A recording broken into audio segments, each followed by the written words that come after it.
Esta aqui no Chile, conhecida como Cerro Unitas, com mais de 90 metros de altura, é considerada a maior representação de uma figura humana do mundo.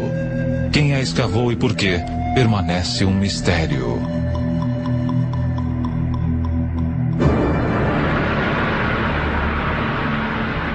Do outro lado do mundo, no Reino Unido, outras figuras gigantes fitam o céu. Esta aqui é conhecida como Cerne Abbas, perto de Shaftesbury. Escavado na encosta gredosa, não se sabe há quanto tempo. Talvez represente o herói mitológico Hércules. 260 quilômetros dali, o homem de Wilmington. 85 metros dos pés à cabeça, ele emerge das encostas inglesas como um deus gigante de outra era. A Grã-Bretanha está repleta de sítios assim, relacionados com gigantes. Jennifer Westwood é uma autoridade em folclore inglês. No começo, a Grã-Bretanha era habitada apenas por gigantes. E, naquele tempo, era chamada de Albion. Depois da queda de Troia, um herói chamado Brutus veio até aqui com todos os seus homens e decidiu conquistar Albion. Eles, então, lutaram por uns tempos contra esses gigantes muito selvagens e mataram a maioria deles. Porém, mantiveram vivo um, chamado Gog Magog, de 3 metros e 60 de altura. E ele teve de enfrentar, numa luta, o Duque da Cornualha, chamado Corinius. Um de cada vez levou vantagem. E aí, Gog Magog partiu algumas costelas de Corinius. Este ficou tão enfurecido que simplesmente ergueu esse gigante de quase 4 metros, correu com ele até a costa e o atirou do penhasco. O gigante se espatifou nas pedras abaixo e seu sangue tingiu as rochas de vermelho.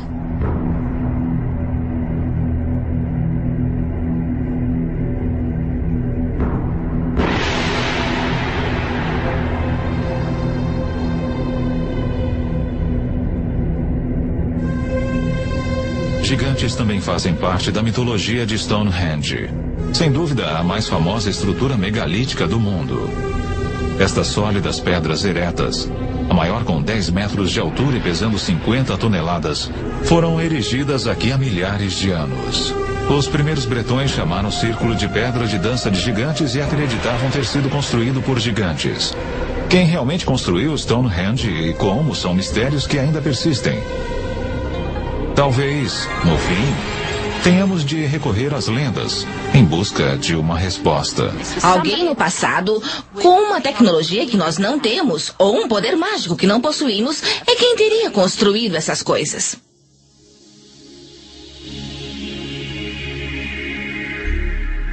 O Gilgal Refaíta, em formato de espiral, está situado nas colinas de Golã, 80 quilômetros de Damasco.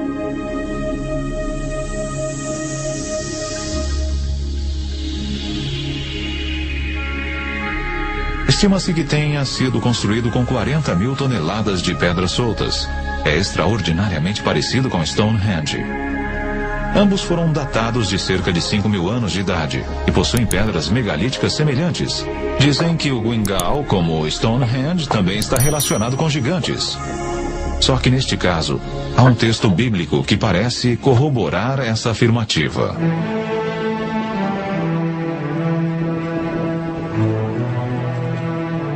O arqueólogo israelita Daniel Herman está investigando a recém-escavada sepultura. Este é o túmulo de alguém, obviamente um homem muito poderoso. Vejam o tamanho das lajes de pedra utilizadas. Isto deve ter consumido um tempo e um esforço enormes para construir.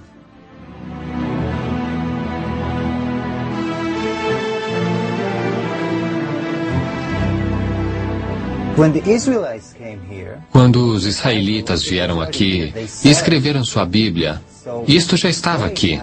E eles o viram. Então, registraram o local como sendo a região governada por Og, o rei de Bassã.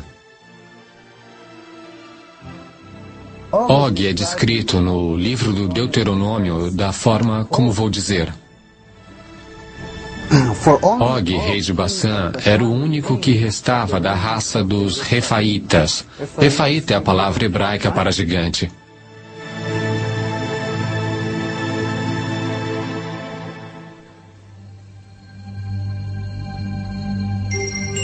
superfície do nosso planeta está salpicada de construções gigantescas que remontam a milhares de anos. Estão nos desertos, nas planícies, sob os oceanos, no alto das montanhas, como aquelas da América do Sul. Eu acho que o mundo era como as cidades que vemos em Machu Picchu, Tiwanaku, Saskatchewan. Acho que era um mundo povoado por gigantes que construíam suas estruturas com maciços blocos de pedra, blocos de 250 a 500 toneladas.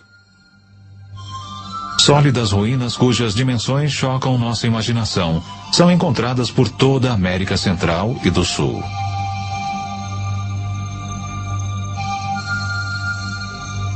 Mesmo um cético poderia se ver tentado a perguntar quem, senão uma raça de gigantes, poderia ter construído tais maravilhas arquitetônicas.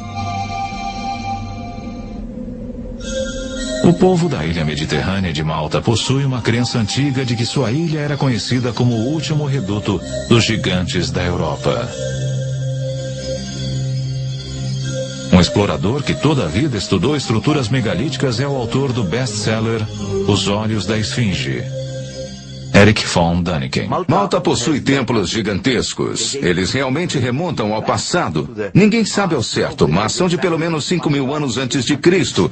E um dos templos, em Gozo, até hoje chama-se Templo dos Gigantes. Lá chamam de Ticântila.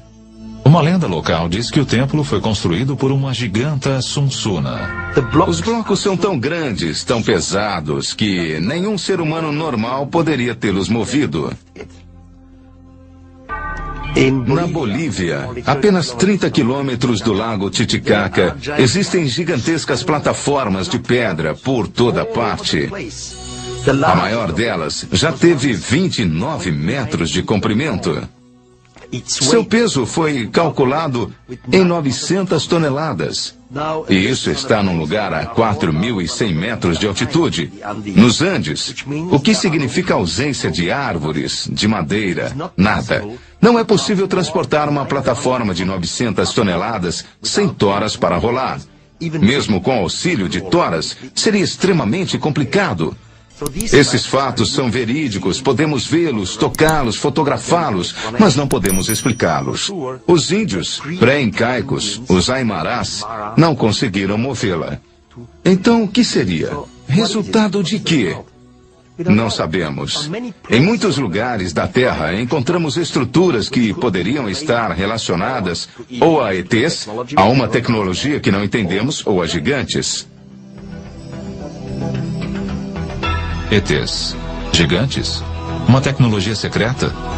Os que acreditam aceitam os fatos com naturalidade. Eis o autor do best-seller Arquitetos do Submundo, Bruce Brooks. Os arquitetos são aquela raça ou aquelas raças que construíram todos os megálitos do mundo antigo, as pirâmides Stonehenge.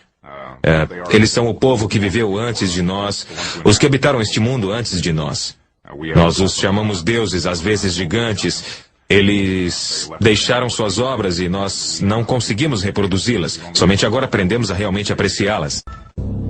No Líbano, a 70 quilômetros de Beirute, ficam as imponentes ruínas de Baalbek. Há uma menção a este lugar no Antigo Testamento no Livro dos Reis. Baalbek, em particular, é um ótimo exemplo. É onde estão os trilitons, as maiores pedras do mundo já usadas em construção. São tão grandes que nem sabemos seu peso.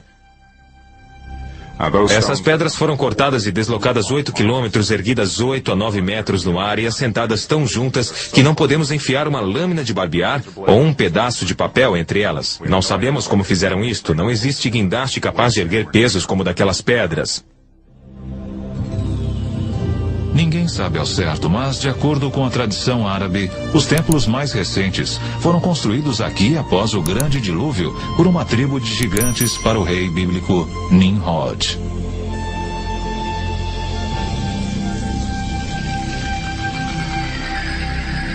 Mas o que realmente queremos dizer com a palavra gigante? Monstros sanguinários como os cíclopes da Odisseia de Homero? Ou os ogres dos contos de fadas infantis?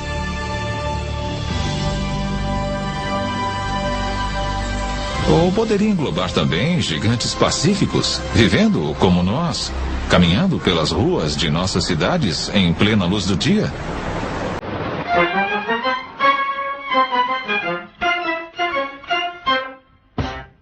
Existem duas espécies de pessoas que podemos chamar de gigantes. Há os gigantes que são geneticamente programados para ser altos, pessoas que são normais, porém seus genes os levaram a ficar muito, muito altos. E depois temos as pessoas que sofrem de alguma espécie de disfunção, a mais comum das quais é a acromegalia, que é uma doença resultante da produção excessiva do hormônio de crescimento. Uma acromegalia tem muitos efeitos sobre o corpo. Não produz apenas pessoas excessivamente altas, mas traz problemas potenciais ao esqueleto e a alguns órgãos internos.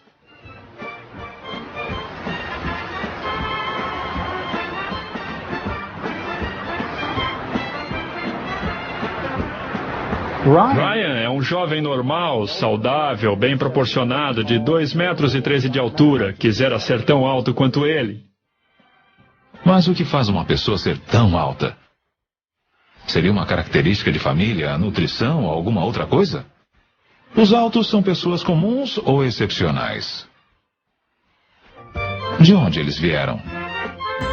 Será que na obscuridade do passado distante é possível rastrear seus ancestrais até uma raça de gigantes? O cientista do Instituto Weizmann, Dr. Marvin Antelman, acredita ter a resposta. Se todos nós temos material genético do primeiro homem, então não é surpresa encontrarmos aqui e ali a presença de gigantes entre nós hoje. Uma vez que existe um gene recessivo produzindo tal pessoa. Na tribo Atusi, por exemplo, são muito grandes. A altura média da maioria dos homens é em torno de 2,15 metros. Eles são muito altos. Existem referências bíblicas de povos até mais altos que viveram em tempos remotos.